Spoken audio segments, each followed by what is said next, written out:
नमस्कार, बहुत स्वागत है आपका जी मध्य प्रदेश छत्तीसगढ़ पर। आपके साथ मैं हूं सोनाली सिंह। प्राइम टाइम में @9 में आज पहली खबर भारत बंद से जुड़ी है। सुप्रीम कोर्ट के SC/ST आरक्षण पर फैसले के खिलाफ दलित आदिवासी संगठनों ने आज 14 घंटे के लिए भारत बंद का आह्वान किया था। देश भर में इस बंद का असर भी दिखा। राजस्थान से लेकर बिहार और मध्य प्रदेश से लेकर उत्तर प्रदेश तक शहर शहर बंद का असर दिखा। सड़कें सुनसान दिखी, दुकानें बंद दिखी, यहां तक कि कई जगहों पर रेल सेवा भी प्रभावित हुई। लेकिन इस बीच बिहार के पटना में प्रदर्शन उग्र हो गया, जहां पुलिस और प्रदर्शनकारियों के बीच भिड़ंत हो गई। लाठी डंडे, वाटर कैनन और आंसू गैस के गोले चले। देखिए कैसे था पटना की सड़कों का मंजर इस रिपोर्ट के जरिए।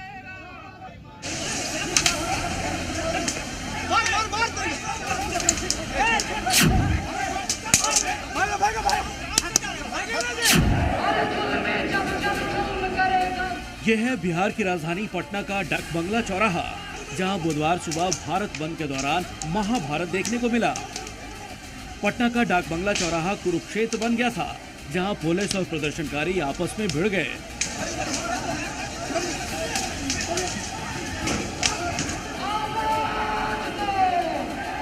भारत बंद को लेकर प्रदर्शन करने आई भीड़ अचानक हिंसक हो गई और देखते ही देखते बैरिकेडिंग को तोड़ दिया।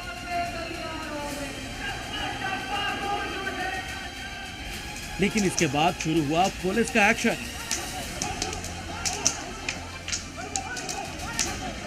भीम आर्मी का जो प्रदर्शन है वो प्रदर्शन धीरे धीरे आक्रोशित हो गया है और जो बैरिकेडिंग की गई थी वो बैरिकेडिंग पूरी तरह से लगभग तोड़ दिया गया है। देख लीजिए, ये प्रदर्शनकारी यहाँ पर घुस गए और सीधे वो डाक बंगला की तरफ चले गए। सारे प्रदर्शनकारी पूरे बैरिकेडिंग तोड़ करके अंदर घुस गए। पुलिस ने पहले तो वाटर कैनन का इस्तेमाल किया, आंसू गैस के गोले भी छोड़े गए, लेकिन इसके बाद शुरू हुआ लाठीचार्ज करने उतरी पटना पुलिस ने फिर दाएं बाएं कुछ नहीं देखा, अंधाधुंध लाठियां भाजनी शुरू कर दी। पुलिस ने आगे ना उम्र का लिहाज किया, ना ही किसी और चीज का। सामने जो भी आया उस पर 4 फीट की लाठी बजा दी। कितने ही बेतरतीब तरीके से लोगों पर लाठियां चलाई, उसकी नजीर देख लीजिए। आदमी 1 और पुलिस वाले 4। ये शख्स ना हमला कर रहा है ना ही नारेबाजी, और तो और ये पुलिस के डर से भाग रहा है, लेकिन 4 पुलिस वाले इस पर टूट पड़े। इसे भागने तक का मौका नहीं दिया और घेर कर इसकी कुटाई शुरू कर दी। मौका देखते ही एक और पुलिसकर्मी आया और इस शख्स के सिर पर डंडा मार दिया।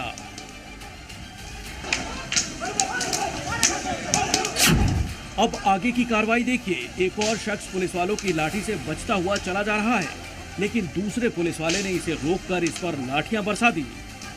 बचाव में इस शख्स ने भी हाथ में झंडे के डंडे से खुद का बचाव किया। तस्वीरें देख ऐसा लग रहा है मानो कुरुक्षेत्र में कौरवों और पांडवों के बीच तलवारबाजी हो रही है। पुलिस वालों के सिर पर लाठी चलाने का ऐसा सुरूर सवार था कि सड़क किनारे खड़े पर भी लाठी भांज दी। ये शख्स समझाता रह गया, लेकिन पुलिस वाले ने मानो प्रत्यंचा चढ़ा ली है और जाते जाते लाठी बजाकर ही गया। पुलिस वालों के डंडा एक्शन के बाद भीड़ तो भाग गई, लेकिन इस बीच एक और तस्वीर दिखी। प्रदर्शनकारियों के साथ अनाउंसमेंट के लिए जो ऑटो रिक्शा आया वो बीच सड़क खड़ा था, लेकिन इसका कांच टूटा हुआ था। कैमरे में वो तस्वीरें भी कैद हुई जब इस बेजान ऑटो रिक्शा पर भी डंडे बरसाए गए थे। पुलिस वाले जरा ये बताएं कि बैरिकेडिंग तोड़ने में हिंसक प्रदर्शन में इस ऑटो रिक्शा का क्या कसूर था। 4 पैसे कमाने के चक्कर में ऑटो रिक्शा लेकर आया इसका चालक भी सोच रहा है कि आखिर उसका क्या कसूर।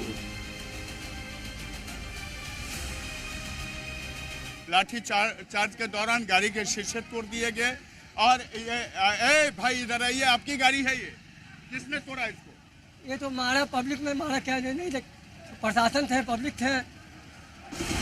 इस डंडा एक्शन में सिर्फ प्रदर्शनकारी और ऑटो पर ही डंडे नहीं बरसे, बल्कि इसकी चपेट में पटना के सब डिविजनल ऑफिसर भी फंस गए।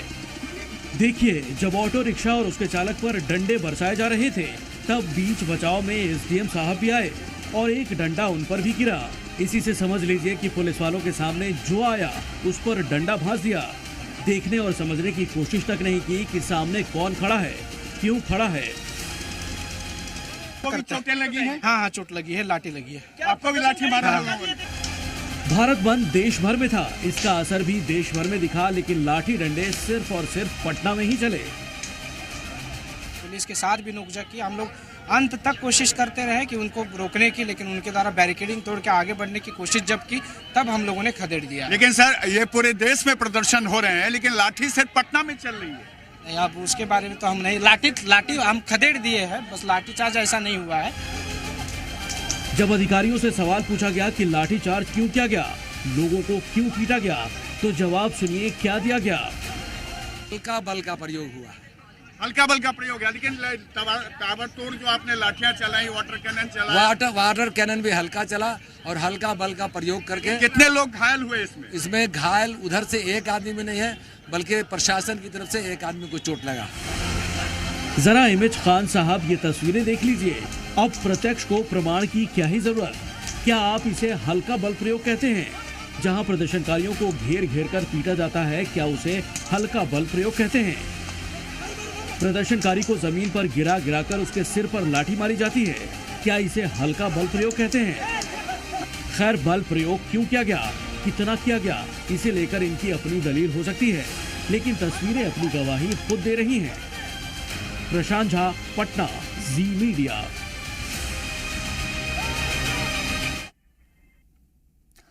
आगे बढ़ते हैं। कोलकाता लेडी डॉक्टर रेप हत्याकांड में रोजाना नए खुलासे हो रहे हैं। पहले एक दोषी, फिर कॉलेज के प्रिंसिपल और अब एक एसआई शक के दायरे में है। सीबीआई तीनों से पूछताछ कर रही है। अब तक की जांच एक गुनाहगार और उसके 2 राजदारों के इर्द गिर्द घूम रही है। वहीं दूसरी ओर इस पूरे मामले में सियासत भी तेज हो गई है। बीजेपी लगातार ममता बनर्जी से इस्तीफे की मांग कर रही है, तो वहीं इस घटना को लेकर देश भर में आक्रोश भी है।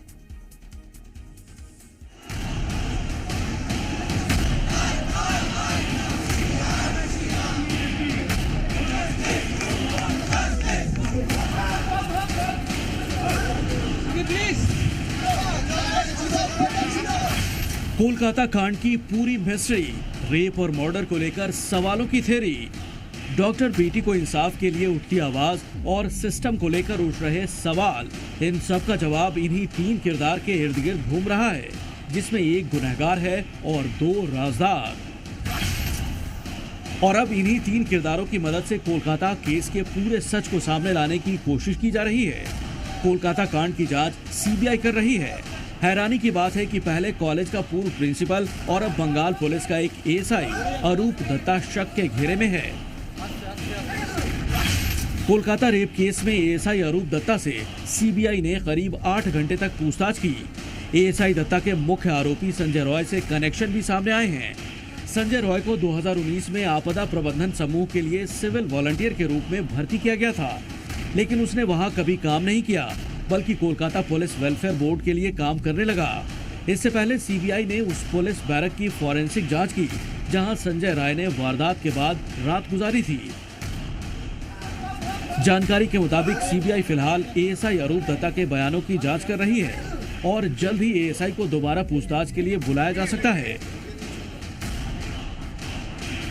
वहीं कोलकाता कांड के मुख्य आरोपी संजय रॉय और राजदार अरूप दत्ता को लेकर अब बीजेपी टीएमसी पर सवाल खड़े कर रही है। इन तस्वीरों में मुख्य आरोपी संजय रॉय और एएसआई अरूप दत्ता एक साथ दिखाई दे रहा है। एक और तस्वीर में अरूप दत्ता तृणमूल पार्टी कार्यालय में बैठा हुआ दिखाई दे रहा है, जिसे लेकर टीएमसी बीजेपी के निशाने पर है। वहीं इस पूरे मामले को लेकर बीजेपी का प्रदर्शन जारी है और ममता बनर्जी से इस्तीफे की मांग की जा रही है। कल कोर्ट का जो वर्डिक्ट आया सुप्रीम कोर्ट का, वो दर्शाता है कि कोर्ट का, भारत के सर्वोच्च न्यायालय का ममता बनर्जी के सरकार के ऊपर, पुलिस प्रशासन के ऊपर कोई फेथ नहीं है। इसलिए इमीडिएटली सीपी को हटा देना चाहिए, तत्काल अपने पद से हटा देना चाहिए। कोलकाता कांड में एएसआई अरूप दत्ता के साथ साथ पहले राजदार और कॉलेज के पूर्व प्रिंसिपल संदीप घोष से भी लगातार पूछताछ की जा रही है। आरजेकर हॉस्पिटल के पूर्व प्रिंसिपल संदीप घोष का आज फिर सीबीआई के सवालों से सामना हुआ। वहीं दूसरी तरफ कोलकाता में दरिंदगी पर लोगों का गुस्सा शांत होने का नाम नहीं ले रहा। कोलकाता पुलिस के बाद अब कोर्ट और सीबीआई भी सबूतों की सीढ़ी बनाकर पूरे मामले की जांच में जुटी है। मगर अभी तक कई ऐसे सवाल हैं जिनके जवाब मिलने बाकी हैं। ब्यूरो रिपोर्ट, जी मीडिया।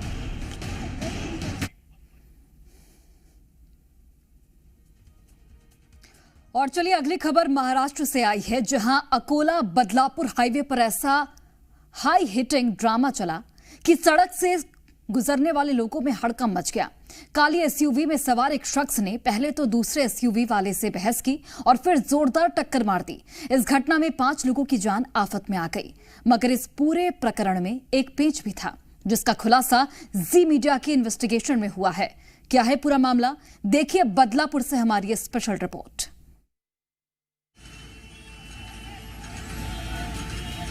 45 सेकंड के इस वीडियो में सनक और पागलपन की पराकाष्ठा है। ये तस्वीर एक इंसान के जानवर से भी बदतर बनने की तस्दीक करती है। बीच सड़क पर सनक और पागलपन का ऐसा सबूत आपने शायद ही कभी देखा हो।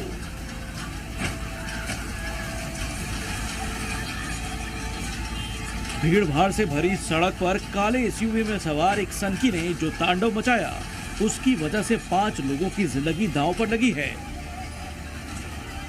मुंबई से सटे ठाणे के अंबरनाथ में हुई इस हैरान और परेशान करने वाली घटना की पूरी तस्वीर देखिए कैसे काली एसयूवी में सवार शख्स पहले सफेद एसयूवी के पास खड़े 3 लोगों को टक्कर मारते हुए आगे बढ़ जाता है, बिना इस बात की परवाह किए कि उसने जिन लोगों को टक्कर मारी है उनमें से एक शख्स उसकी कार के नीचे करीब 100 मीटर तक घसीटता जा रहा है। जब इस सनकी ने अपनी कार रोकी तब जाकर टायर के बीच फंसा हुआ शख्स सड़क पर गिरता है। मगर इस शख्स का गुस्सा इतने पर ही शांत नहीं हुआ। इस काली एसयूवी में सवार सनकी ने अपनी गाड़ी को यू टर्न लेकर बेहद तेजी से सफेद एसयूवी में जोरदार टक्कर मारी। ये टक्कर इतनी जबरदस्त थी कि इस भारी भरकम सफेद एसयूवी के परखचे उड़ गए और उसके पीछे खड़े 2 स्कूटी सवार भी गाड़ी के नीचे आ गए। इस पूरे पागलपन को देखकर सड़क से गुजरते एक शख्स का भी पारा हाई हो गया और उसने काली एसयूवी पर पत्थर उठाकर दे मारा। मगर सनकी ड्राइवर के सिर पर ऐसा भूत सवार था कि उसने किसी की बात की परवाह नहीं की और अपनी गाड़ी से उतरकर सफेद एसयूवी वाले से फिर भिड़ने लगा। ये पूरा घटनाक्रम अंबरनाथ के बिजी सड़क पर हुआ, जहां सड़क के दोनों तरफ से दर्जनों गाड़ियां गुजर रही थी। करीब 50 से 100 लोग मौजूद थे, मगर फिर भी काली एसयूवी वाले सनकी को ना तो किसी की परवाह थी और ना पुलिस प्रशासन का कोई खौफ। मोबाइल कैमरे से रिकॉर्ड किया गया यह वीडियो जब वायरल हुआ तो देखने वालों को रोड रेज और हिट एंड रन का मामला लगा। मगर जी न्यूज ने जब इस केस की पड़ताल की तो हैरान करने वाले खुलासे हुए।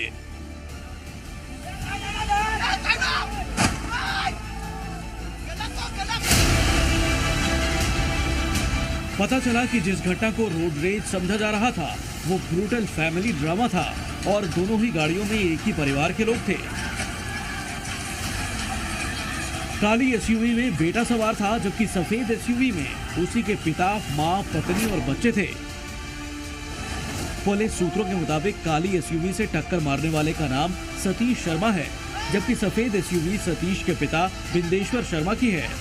आरोपी सतीश का अपनी पत्नी से झगड़ा चल रहा था। सतीश के पिता ने भी बेटे के बदले बहू का साथ दिया। सतीश की पत्नी अपने ससुर के साथ बदलापुर जाने लगी। सतीश ने काली एसयूवी से पिता की गाड़ी का पीछा किया, रास्ते में गाड़ी रोककर बहस की, फिर गुस्से में टक्कर मारी। इस पूरे मामले में 5 लोग बुरी तरह घायल हुए, जिनमें से 2 लोगों की हालत गंभीर बताई जा रही है। फिलहाल आरोपी सतीश शर्मा को पुलिस ने गिरफ्तार कर लिया है और उसकी गाड़ी भी जब्त कर ली गई है। सतीश को अरेस्ट कर लिया गया है, उसे कोर्ट में पेश किया गया है। अब यहाँ से जो 4 साल का बेटा जिसको लेकर पूरी कहानी शुरू हुई वो बिंदेश्वर शर्मा यानी सतीश के पिता अपने साथ ले जाकर मुंबई के कोलाबा वापस चले गए हैं। फिलहाल पुलिस और भी इस पूरे मामले को छानबीन कर रहे हैं, लेकिन घर का जो आपसी झगड़ा है वो सड़क पर उतर आया और उसका खामियाजा उन लोगों को भी उठाना पड़ा जो सड़क पर मौजूद होकर इस झगड़े को देख रहे थे। कैमरा पर्सन नीलेश के साथ अंकुर त्यागी, जी media, Ambernath.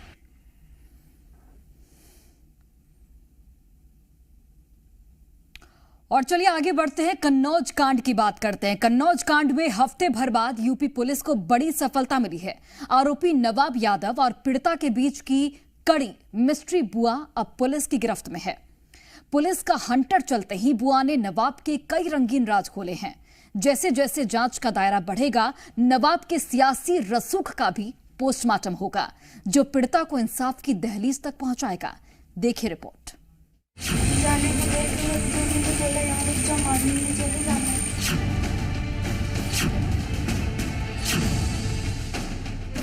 Kannauj rape case के इस वीडियो ने समाजवादी सियासत में भूचाल ला दिया था। इस वीडियो में आरोपी नवाब सिंह के अलावा पीड़ित लड़की की बुआ भी नजर आई थी। नवाब सिंह की गिरफ्तारी के बाद से पीड़ित की बुआ फरार थी, लेकिन अब बुआ पर शिकंजा कसा तो कन्नौज केस में नई कड़ियां जुड़ रही हैं, जो आने वाले दिन में यूपी की सियासत को और गरमा सकती हैं। बुआ के खुलासे से मची सियासी सनसनी। नवाब की रंगीन मिजाज फाइल रिलीज। 2 पुलिस महिला कर्मियों के साथ मौजूद यही कन्नौज कांड की मिस्ट्री बुआ है। यही वो किरदार है जो मौके वारदात पर मौजूद थी। जब पुलिस इस पूरी गुत्थी को सुलझाने में जुटी थी तो वारदात के कुछ ही घंटों बाद संदिग्ध हालात में फरार हो गई थी, लेकिन अब मिस्ट्री बुआ पुलिस के शिकंजे में है। गिरफ्तारी के लिए हमारी विभिन्न टीमें लगी हुई थी। दिल्ली एनसीआर एरिया में इनकी सर्च की जा रही थी। सूचना प्राप्त हुई कि ये वापस से कन्नौज के लिए आई है। सूचना पे आज थाना कन्नौज पुलिस द्वारा तिरवा क्षेत्रांतर्गत इसकी गिरफ्तारी की गई है।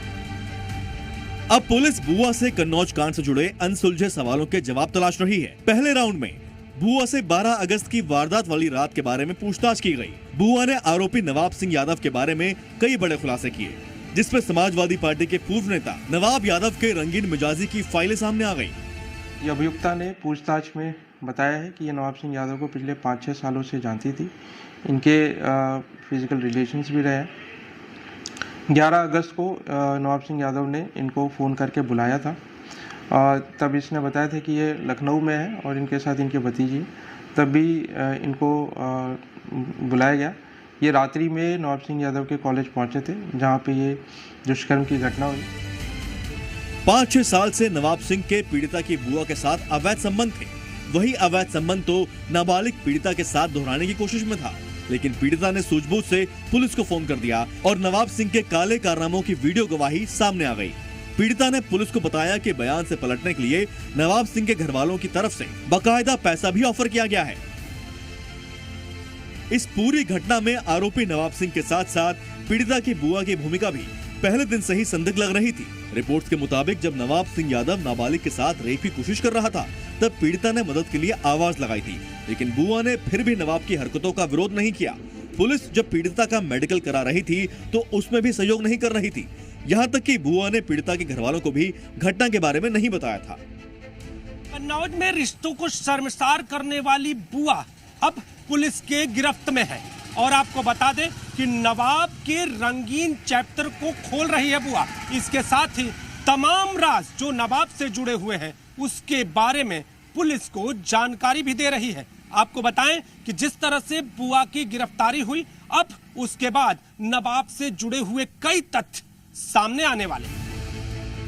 नवाब सिंह यादव की तस्वीरें समाजवादी पार्टी के प्रमुख अखिलेश यादव के साथ पहले ही सर्कुलेट हो चुकी हैं।